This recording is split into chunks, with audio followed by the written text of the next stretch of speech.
I have a question for you. Are you overwhelmed with all of the freaking new releases of makeup and skincare here and there, with all of the boodle videos, the reco videos here and there popping up, and you're over here like, what the heck do I even purchase? What is actually worth the money? Well, you are in the right video. Hello everybody, welcome back to the channel once again. Today, let's cozy in my super messy room. I'm in the process of decluttering all of the unnecessary stuff in my room. Also decluttering my jeans and whatnot. I didn't even bother na ayusin sila. So I got you covered with only my trusted recommendations. Again, these products are tried and tested. Alam niyo naman yan guys. These are products that have impressed me, have been working for me. I have been enjoying using them. Good quality, high performing. There's a perfect time to shop for these, and if you've been really wanting a couple of products in your wish list, if you have been wanting to try out new products, ito na yung perfect time to shop. The biggest sale of the year is happening on 11/11. As always, I'm gonna be linking down all of the products I'm gonna be mentioning in this video. For my fashion favorites, head on to my Instagram. That's where I'm gonna be sharing all of my fashion favorites as of the late. Let's get right into it. Still recommending my Bare Acne Cream whenever I have like pending breakouts. Alam mo yung patubo pa lang yung breakouts ko. This is really what I have been gravitating towards. I got this from Japan and it has worked for me. I repurchased it a couple of times. I even gave some to my brothers and they love it as well. It's very effective while staying gentle on the skin. It's a Bare Acne Cream again. And for lightening, might as well mention then yung Roto na Sisi Milano. It's a really good vitamin C. I cannot recommend this enough. I've talked about this countless times. Like, balikan yung mga ibang videos ko. I have a couple of variants of these ones. I have the premium variant, actually housed in this parang silver packaging. Hindi mabilis ma-spoil yung vitamin C niya, which makes the efficacy, the potency last a lot longer. Oh my goodness, wait lang. I literally gasped right there. As in, buti na alala ko to kasi, guys, this is the best cleansing oil I have ever tried. Nakaubos na ako ng isang buo. Wala akong empty bottle to show you kasi ginamit ko siya sa sleepover. Dun ko siya naubos and I wasn't able to bring the empty bottle home. I've completely finished one whole bottle of my Annual Heartleaf Pore Control Cleansing Oil. This is the lightest cleansing oil I have tried. I've tried multiple other ones. So far, ito yung pinaka-light. If you're a beginner in cleansing oils, you're intimidated by them, you feel like, paano ba ito mag-work sa skin ko? Trust me, this is such a beginner-friendly cleansing oil. It's super light. Doesn't feel thick on the skin. It removes even my hair and make mascara, my waterproof mascara. I cannot recommend the Annual Heartleaf Pore Control Cleansing Oil so much. I'm gonna link an authorized distributor or an authentic shop kasi ang daming mga fake nito. Like, nakita ko sa video ni Angel Day na nakabili siya ng fake na K-beauty product. So, please beware and only buy from trusted links, which I'm gonna be linking below. And also, I've been enjoying the Happy Skin Ceramide B12 Boost Moisture Essence Lotion. I've used quite a bit of this one, and I just got it like recently, about a month ago, I would say. It's light. Every time I apply this, the next day, mas calm lang yung skin ko. It doesn't really do anything magical, but for me, it's more on it hydrates my skin, it calms down my skin, and the ceramides do help prepare the skin talaga. Sometimes when I apply a lot of products to my face, I feel na para hindi ganun ka-healthy yung skin ko, and it's like natural state. Whenever I need something to just rebuild my skin barrier, this is what I go for. I attended an event for this and they explained na it's inspired by K-beauty. So, very nice yung ingredients niya. Ceramide, HA, and vitamin B12. No-brainer skincare for me. It's not sticky, goes well under makeup, and so I have been really enjoying this. Moving on to like sprays. Issy recently released these sprays and they are really good. Actually, na-wear test ko pa siya. Nag-badminton ako. I'm such a pawisin girly. Hindi yung sweat ko, hindi siya yung like droplets. It's not like that. It's like dripping. I used the TrueFlex By Face Setting Mist. So this one is a hydrating prepping mist. It does give like a dewy finish. So if you have dry skin, ito yung mas ma-recommend ko. I don't really think nakaka-prolong siya ng makeup. But if you have like crackly skin, alam mo yung flaky, scaly skin, and you can't get your makeup to look really nice no matter what you do. Like if you skin prep and you feel like sobrang dry pa rin. Like sometimes I have those moments. Just something to prep your skin before makeup application. This provides a nice dewy finish. TrueFlex All Day Setting Spray. Ito yung long-lasting fixing spray nila. They actually have a setting spray na help prolong your makeup. Maganda siya. Like, I have tried this a couple of times and you do get a lot of product, 100 ml. For sure, sa 11/11, meron silang super big sale. Alam mo naman na isi sa 11/11, they're not playing. Test ko siya with their Active Skin Stick. Super good combo. My makeup lasted so much longer than if I didn't use a setting spray. Speaking of foundations and bases, I have quite a lot to share with you kasi I like giving out options eh. Not all of my viewers have dry skin and some of them have oily skin, so I will have options for you guys. If you are an on-the-go girly and you prefer a natural look talaga and something super seamless, easy to blend out, I would recommend the Issy Active Skin Stick. My shade is in Bisque. Really like this from Issy. I think it's an innovative product. Look at my shade match. It's like literally disappearing on my skin, guys. It gives like a soft matte finish. Sobra easy lang nito. As in, hindi, like you probably won't be able to see it on my skin. That's how nicely the shade matches me, and I'm so happy because that rarely happens for like local brands, honestly. But this one is so easy to blend, and I can control the exact coverage I want for my whole face. For example, I have like spots. I would just layer the skin stick, and on the other parts of my skin where I'm not breaking out, I could just apply a lighter layer of the skin stick. And you do get quite a lot of product, guys. It's not like those gimmicky sticks na parang super konti ng laman. It's gonna give like literally clean girl, no makeup look. It doesn't even look heavy on the skin. I like the ease of use of this Issy Active Skin Stick. Happy Skin Foundation if you are wanting medium coverage, really good solid foundation. Happy Skin. Personally, this has really high coverage. I would say medium. You can definitely build it up to full. Solid satin finish. It does give me a pretty good amount of wear. To be honest, for my skin type, which I have combination skin type by the way, I find that my powder product setting spray yung nakakapagpatulong sa foundation ko to achieve that flawless finish. I'm more forgiving with foundations, but then I'm super picky with my powders. Consistency is on the middle. It's not super liquidy, but it's also not thick. It's that perfect middle ground. So this is still the best base product I've tried for the whole 2024 though. My Tier cushions, amazing. I love it. The staying power is where it's at. This cushion, honestly, I use it mainly when I'm working out. Then I need to spot conceal some areas, and then I just dab it on my areas that are more red, and then I let the other parts of my skin breathe. But somehow, I really don't believe that this looks heavy. Like, I think it's with the application talaga. Kukuha ka ng konti, I tap it at the back of the cushion. That's really what you're supposed to do anyway. And I just like lightly tap it onto my problem areas, and this never gives me a cakey finish. It's also one of the few makeup products that really can withstand almost a full day wear and it's still gonna look good. Super foolproof, guys. Ang ganda talaga ng tier cushions. I also have the pink one, but I would say I prefer the red one because it's just easier to use for me. The pink one is a bit tricky to use, but the red cushion is where it's at. Still loving my first base everyday skin tint from Colourette. Meron silang mini. I'm gonna link both para kung gusto yung muna siya matry, you can actually try the mini first. Unang nagustuhan ko dito is the shade match. Ay, ang ganda talaga ng shade match niya. And this is a true definition of a skin tint for me. Hindi sila nagbibiro. This is an actual skin tint formula. I find with other brands, for example, Sola, they will release a foundation primer, but this is literally a skin tint. I don't know why it says foundation primer. Like, I don't understand. This is more of a skin tint / lightweight foundation, but this one is good. This one's good. Just didn't really make it to the cut.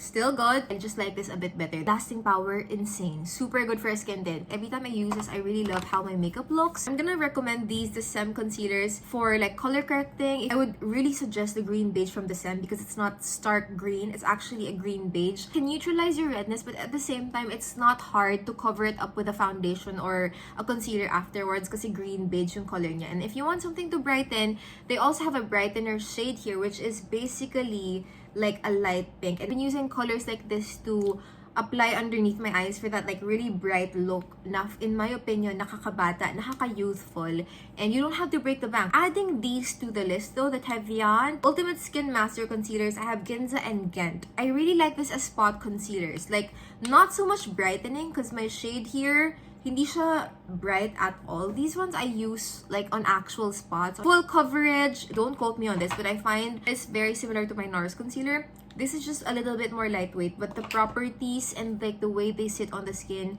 the Tevian concealers are actually very similar to my NARS concealers. Great lasting power, matte finish, and they're full coverage. Specifically for spot concealing, their concealers work so well. Shout out to Dala Global because they came out with this 3-piece, actually no, it's a 6-piece brush set. Bale, dual-ended siya. And this is just the most convenient thing because you get 6 brushes na, and all of these brushes are actually functional. You have one for your face base, you have one for bronzing and blush, and you have one for eyeshadow, and even this one you can use for concealer. Bristles are actually super soft, as in very well made talaga. Perfectly packed with product. These brushes are to last you for years and years. They feel super high quality. Magagamit to pa for traveling. Like the perfect little brush trio kit. The detailed face brush from Tevian. Maganda to guys for highlight.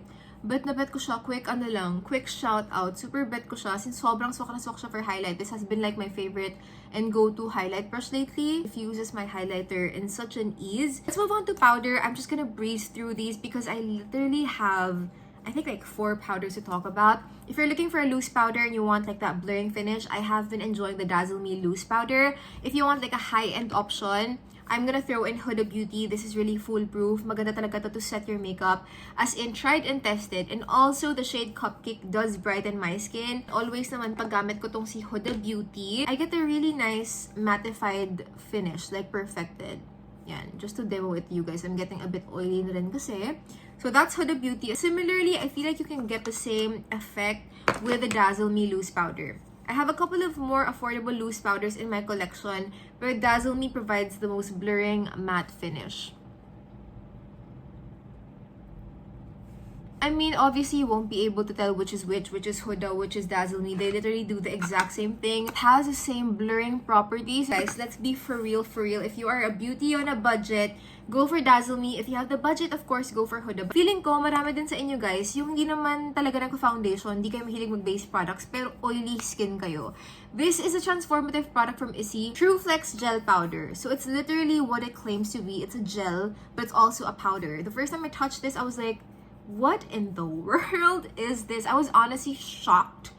More so confused. Like, I didn't really know, like, what this was all about. But undeniably, though, it does mattify the skin. Like, I don't know how it works. It feels like a gel, but it sets to, like, a powder. Like, when I rub my fingers, it almost feels silicone-y. But it has the properties of a powder. It feels powdery when I touch my fingers. So it's kind of like a weird product, but it truly works though. I would recommend this powder if you guys are prone to touching up your makeup, because this really will mattify your skin. Totoo naman talaga, nakaka-mattify siya. Without adding any sort of coverage, this was able to blur my skin. If you get oily throughout the day and you're looking for like a touch-up powder, it's very blurring kasi talaga. Like, I like the finish of this as well. It's a unique product, but it works. The Lovely Cosmetics Finishing Powder. This one is in the shade Fair to Light. First, let's give it to the packaging. Like, just pure eleganza. Coverage-wise, it adds like a hint of coverage. It's not super sheer, but it's also not full coverage for a powder. To me, it's a smoothing powder. It makes my skin look filtered. I really like this one. It perfects my base. It's not the best for oil control, I have to say. Pero ang gusto ko sa kanya, hindi kasi siya mabigat sa balat. Like, hindi siya nagpa-pile up. Kahit na mag-apply ako ng 2 to 3 layers of this one, it doesn't really look cakey. It's very smoothing talaga. And if you guys are looking for that soft focus, filter-like effect, you can get this with the Lovely powder. For contour, I have to, of course, hindi naman mawawala si Strokes na face sculpt in Peanut. This is really just a good contour product. Creamy, it's really easy to blend, it's a perfect shade. Really, there's nothing wrong about it. As in, it's honestly the perfect contour product. They have a bunch of different shades. If you're deeper in skin tone, they have like deeper shades. Similarly, I have the Vice Cosmetics One and Done Contour Sticks. This is Twilight, which is my super natural contour shade. I think this color is so unique, guys, kasi usually contour shades would lean towards the darker side, but this one looks super natural against fair skin. This is Dusk, which is your typical like ashy gray contour. You know what? It's nice to mix the both of the colors. It just looks natural. But if you guys are looking for a super natural contour, you have fair skin, try nyo si Twilight by Vice Cosmetics. Maganda rin to kasi buttery yung formula niya. Plus, it's super affordable. Like, Vice Co has honestly just surprised me lately with the releases. I have so many favorites from them. Unahin na natin. Yung mga blushes nila, like any of these, kayo na lang pumili ng shades na feeling nyo mag-work sa inyo. I'm gonna talk about the formula specifically. If you're looking for a dewy blush, these are great. I would recommend these for like a more natural makeup look or like no makeup look day. Girl, maganda. You truly cannot go wrong with these blushes. The formula is super nice. They're dewy that you almost don't need a highlighter. It's just gonna give your cheeks that like lit from within dewy finish that looks super natural and just makes you look blushed from within. If you are looking for a brown blush, I have one recommendation. This is Choo Choo Part Paint in the shade Baby Brown. This is a brown blush from Choo Choo, and ito actually yung gamit kong base for my blush today. As you guys can see, medyo beige brown yung blush ko today. I used this as a base. This one naman, mas match sa finish. It's marketed as a multi-purpose product, so I think you can use this on your lips as well. But I like it. It's a neutral color. It's not super peachy. So definitely like a brownish shade. And mahirap makahanap ng blushes na medyo brown. So ito siya from Choo Choo. Guys, ito rin yung Choo Choo na Yum Yum Skin Press Powder bago ko makalimutan. This one is the latest powder release that impressed me. I love this stuff. This has zero powder kickback. Nagulat ako dito guys kasi wala talaga siyang powder kickback. This just gave me like super silky soft skin. This one has no coverage really. It's not really like a high coverage powder whatsoever. This is like a setting powder, pressed powder lang to mattify the skin. But it does give me like that airbrushed, very silky looking skin effect din siya. They have a shade in cinnamon. This shade, which is like a bit deeper. I used naman this shade to low-key bronze my skin, and it was able to do exactly that, but in such an airbrushed way, because this powder, again, told you, wala siyang powder kickback, so it made blending so effortless. Shade Cinnamon as my bronzer if you have fair skin, to give your skin a little bit more warmth. Again, Strokes Beauty na Crush Blush. Ano ako masabi ko, hindi napakaganda. They nailed it with the cream formula. The epitome of a really good cream blush. There isn't really much to say about this. And plus, the shade Virgin, Ladylike, those are my two favorite shades. Virgin is such a nice, like, natural color. As in, fresh lang. Tipong, woke up like this, mukha akong bata pa, cute effect. Virgin is really the shade to go for because it's truly such a yummy, delectable, everyday friendly shade. Complements a lot of makeup looks, guys. This color complements a lot of makeup looks. If you're looking naman for effortless powder blushes, happy skin talaga, they compete to my more higher end blushes. Promise you, I have like 200 blushes. I'm not even kidding. I like all of the shades talaga in this collection. This is Sunset Peach Swear. Apply it on your cheeks and it's gonna give you effortless looking blush. They're not too pigmented also. Huwag kayo mabibigla kasi hindi sila yung sobrang pigmented. They're more of a buildable, really high-end quality blush. You can get the Issy customizable palettes. I know they're gonna be on sale. Get them, customize, get your favorite eyeshadows because quality of these eyeshadows are really so good. Blushes, not the best, I have to say. Like, not my favorite blushes because I feel like they don't translate the same as in the pan and when on your cheeks. Like, hindi siya same. But the eyeshadows, top notch. If you can build your own palette, go do it. I'm gonna link them below kasi nakasale yan for sure. You can literally build the palette of your dreams with colors you are actually going to use with Issy customizable palettes. The Brow It Pro Slim Brow Pencil on Lazada. Get it. This is a Nong Chat brand, which is a Thai brand. He has a super affordable makeup line called Brow It. This is really one of my favorite brow products. Sa Thailand ko pa ito binibili. But I think they launched na sa Lazada. And guys, napakaganda nito. It's slim, but it lasts so long. Mga ganito usually, hindi naman siya waterproof. But this is actually, mas long-lasting siya kaysa sa mga iba kong brow products. And it's super affordable. I think the last time I checked, mga nasa 300 plus. But hopefully, mag-sale pa siya. So if you're looking for a brow pencil that's thin, it's got a spoolie, this one from Brow It is actually nice. And then for eyebrow gel, maganda rin yung Strokes. Strokes eyebrow gel is still where it's at. I'm gonna repurchase these. Some of the most stronghold brow gels I've tried. Like, I've had this since earlier. Nag-film na ako ng videos at lahat-lahat. And nandyan pa rin yung kilay ko. Hindi siya gumagalaw. Do take note though, may mga brow products lang na pwede mag-leak. Like, one of my Stroke brow fixers has unfortunately leaked. But yung iba hindi naman. So like, I think this one is like a bad batch or something. Or maybe it's my fault na nag-leak siya. Pero just remember to close it properly. But other than that, like, super ganda. Like, wala na akong masabi sa Strokes Brow Fixer. It's like my favorite brow gel for the year 2024. Mascara favorites. Any of these maganda. Like, tried and tested. I rotate among these three. Like, of course, my holy grail is the Heroin Make Long and Curl. Ito kasi sobrang hirap tanggalin. Medyo minsan, full day na ako, tatanggal ako ng makeup. Pag di ko kinaya tanggalin to by tomorrow, may natitira ako residue ng mascara. So, sobrang heavy duty kasi nitong Heroin Make. Pero, like, this offers super severe curling powers. It maintains the curls of your lashes. The curls stay that way. Plus, it does lift, lengthen. So, lahat na. Maganda talaga yung Heroin Make. Bit of a pain to remove. But, if you guys want something lighter, the Roman Hand All Fix Mascara is just as good. It's really super good as well. And again, it's perfect for everyday, for dainty looks. Ako, pag nagmamadali ako mag-makeup, ito lang yung gamit ko, okay na rin. And lately, the Kill Lash Super Proof Mascara Long Curling from Clio has been doing the same. I love applying this on my bare lashes. And also, if I have like false lashes that gusto ko lang i-amplify or gusto ko lang i-lengthen yung mga false lashes ko, I would apply this.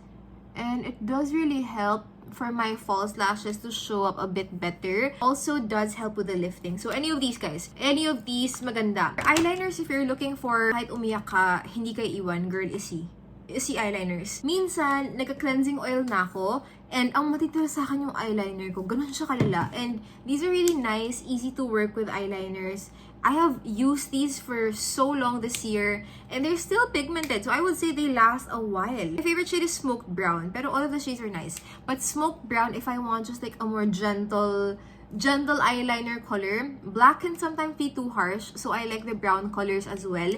And I love that they have brown options though, and super ganda ng quality nito. Quality can rival like Japanese brand eyeliners, I'm not even kidding. I have been enjoying the Strokes Eye Paint Solos. Newlywed. Strokes eyeshadows just give you that like blingy, delicious effect on the eyelids. If I were to recommend a shade, alam niyo na kung ano yun, it's gonna be Newlyweds. Because I like me a nice shimmer talaga. As in, yan yung weakness ko, guys. Cute! I mean, that just took my makeup to the next level. If you're looking for like glittery eyeshadow, Strokes has one. I thought, girl, ito kailangan ito. This is so nice and I can't believe the price. 150 pesos lang to, but I think this is 11.11. Baka may chance mag 50% off and makuha niyo siya ng 75 pesos. This is Squad Liquid Dip Liner in Coral Essence. I did a live with Squad Cosmetics last month for their birthday sale. This was one of the products that truly freaking surprised me. Let me show you. This was one of those products that truly shook me to my core. Nung naka-sale to 50 off sabi ko dun sa live, girl, kunin nyo na to kasi sobrang steal niya.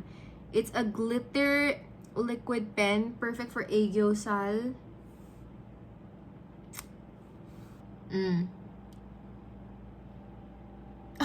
Ayan siya guys, basta alam niyo na, ayan siya guys, dinemo ko pa o diba gusto niyo yun, may pa-demo pa. We're finally moving on to lips. So I have a couple of lip liner recos, yung Vice na Kisses It. Effective, maganda, mura, nagsasale lagi, as in what more can you ask for? Of course, these are not the most budget-proof, but for everyday, okay na to. I mean, saan ka pa? Minsan nagsasale to ng 100 pesos, 130 pesos. Nag-hoard pa ako kasi nga, sometimes I use these on my purse. I like the shade Last Kiss.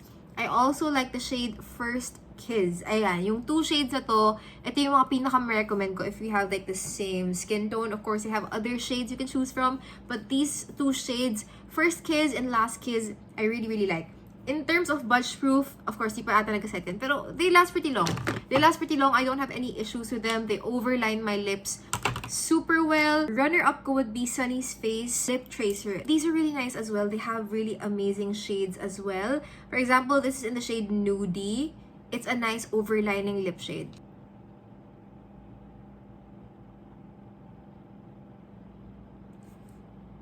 Ayan, then we have the shade Suede if you're more into cooler tones.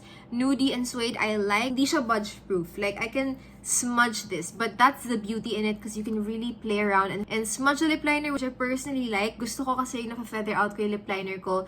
And nasa smudge ko sila because I like that blurred, softer lip look. Fui Pudding Pots. These are viral for a reason. They're really nice and blurring on the lips. I have the shades without. These are so fun to have. Although, girl, di ko na binili yung keychain kasi to be honest, parang di ko talaga makita yung point.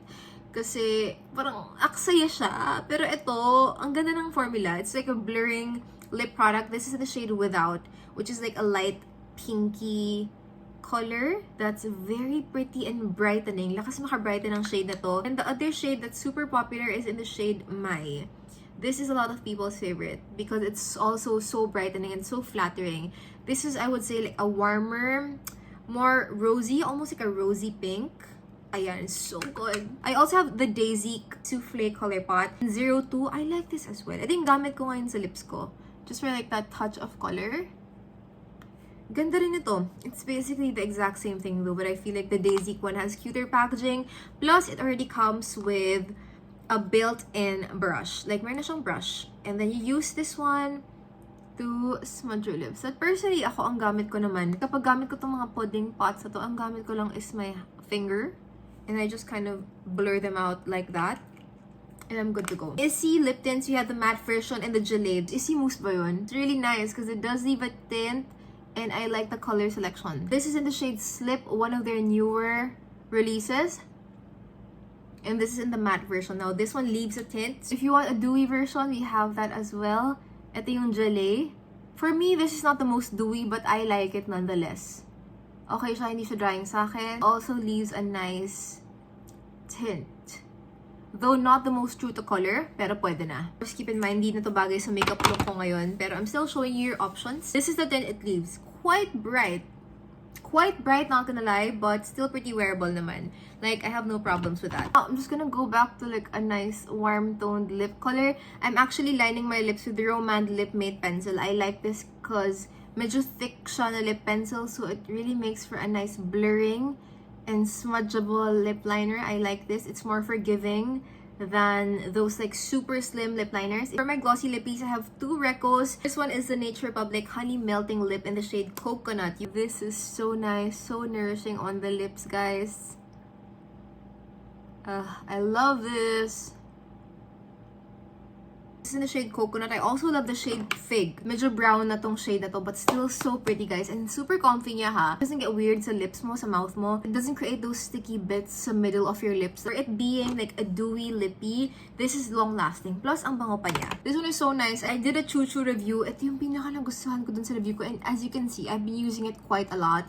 It's a lip syrup. They came out with a tinted version. This is in the shade Peach Sorbet. I really love the tint it leaves. Now, guys, this is like a thicker lip oil compared to, for example, si Colorette lip oil. This one from Choo Choo is a lot thicker. I specifically like this on the lips because it lasts longer. Like, ang dami ko nakuhang compliments dito when I wore it. Sabi nila, anong lip product mo? Hindi nila alam, Choo Choo Beauty lang to. Again, in the shade Peach Sorbet. I love the way this adheres on the lips.